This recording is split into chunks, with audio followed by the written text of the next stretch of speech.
use them every time I shop. Pat Vaughter is like a growing number of Americans, doing away with plastic and choosing a more earth-friendly way. Yeah, I get these all over the place. I just leave them in the car. A bag that's used over and over again, filled with everything from dairy products to raw meat.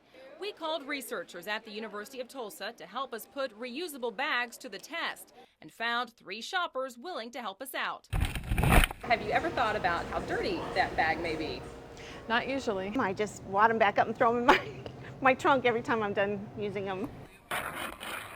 TU lab students swabbed the inside of our shoppers' bags using 2 forms of steriles. This one might have picked up something this one didn't, or this one could pick up something this one didn't. So it's just to make sure we're really thorough. We even tested a new reusable bag bought at the store that day and a couple of bags I brought in myself.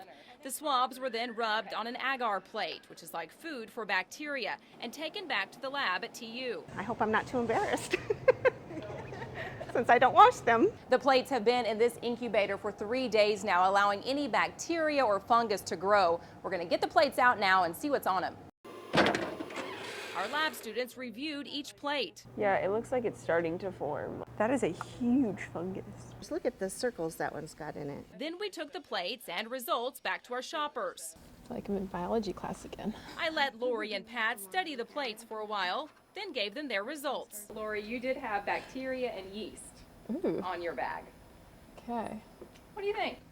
It's kind of gross. Pat's bag had the same results, bacteria and yeast. Yeah, I might start washing them, I guess. Along with bacteria and yeast, Anne's bag also had fungus. Oh, was gross. God, that's not good. And so clearly a big difference in those two. But Professor Robert Sheaf with the University of Tulsa says the bacteria, yeast, and fungus found on the reusable bags is nothing to be too alarmed about. These are generally benign bacteria, or they help us out in our life with digesting food, making vitamins. So in general, seeing bacteria is not a big problem. Of all the bags tested, the one I brought in was actually the worst. You can see a very large fungus growing on the plate.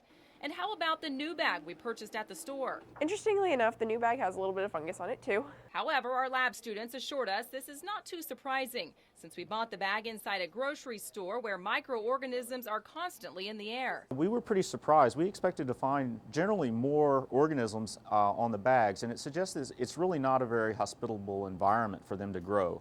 And so I would think that people would be perfectly confident in using these bags. Still, our shoppers say they are going to change some of their habits. I make sure that food doesn't touch the bag, like actual food, but I mean if it's in a can or a box, not a big deal. I think for sure I'll start putting the meat in a plastic bag before I put them in there. Experts say to think of your reusable bags like dirty clothes. When you do laundry, just throw the bag in as well. Studies showed this decreases any possible contamination by about 99%. I'm Dina Silk. I'll see you right back here every weekday morning from 5 to 7.